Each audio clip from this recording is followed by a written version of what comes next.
Okay, so mga kuya, no, nandito na kami sa bypass road. Normal na lang nagdadrive ito ng manual, no. So ang weakness lang namin ay yung pagka nakapatigil sa hangin.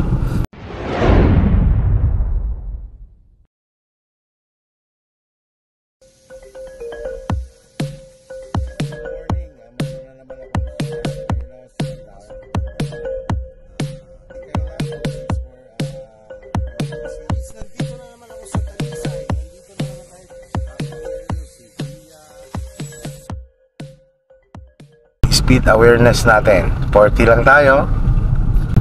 Okay, ang pagsisignal, sisignal ka pa rin going to right tayo, but stay on your lane. So ganito kalayo, signal na ikaw sa right. Then slow down syempre, kasi hindi mo pa natatanaw ng malayo ang iyong pupuntahan.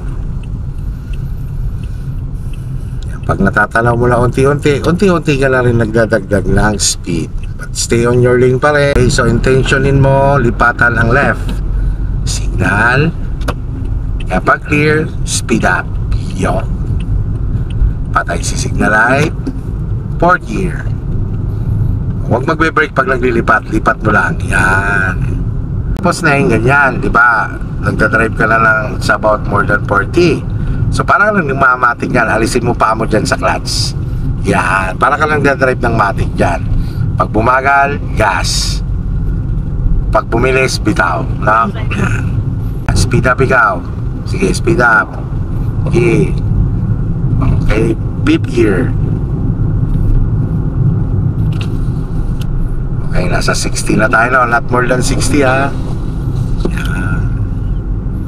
Pagka bumagal ka dyan, or mag-slow down ka, bawas.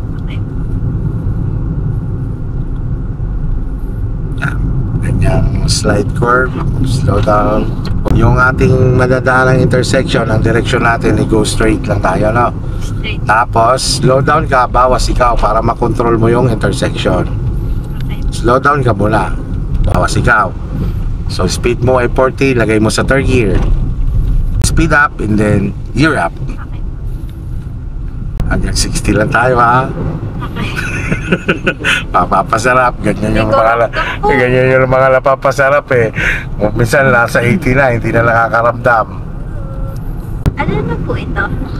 Ito part pa lang Santo Tomas to. Tapos huwag makalimot lagi natingin ng sulyap-sulyap sa mga side mirror, rear mirror. Yan. Para na-check mo yung alignment mo, yung position mo sa kalsada. Tama yan, slow down lang ikaw. Sustain mo lang pagagas mo. Yan. Okay, natalaw mo na lang diretso, di ba? O gas up ka muna para makapag-fifth gear ka. Kailangan pag nagdadagdag ka, kuwan muna, speed up muna bago gear up. Okay, gas up. Check ang mga side mirror.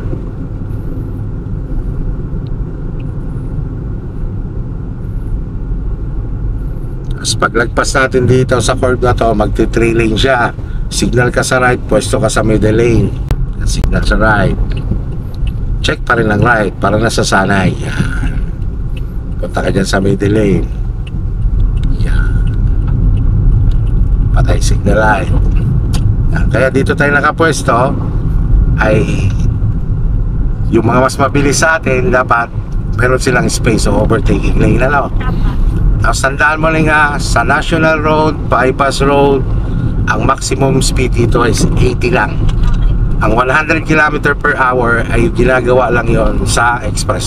Parang hindi estudyante, oh.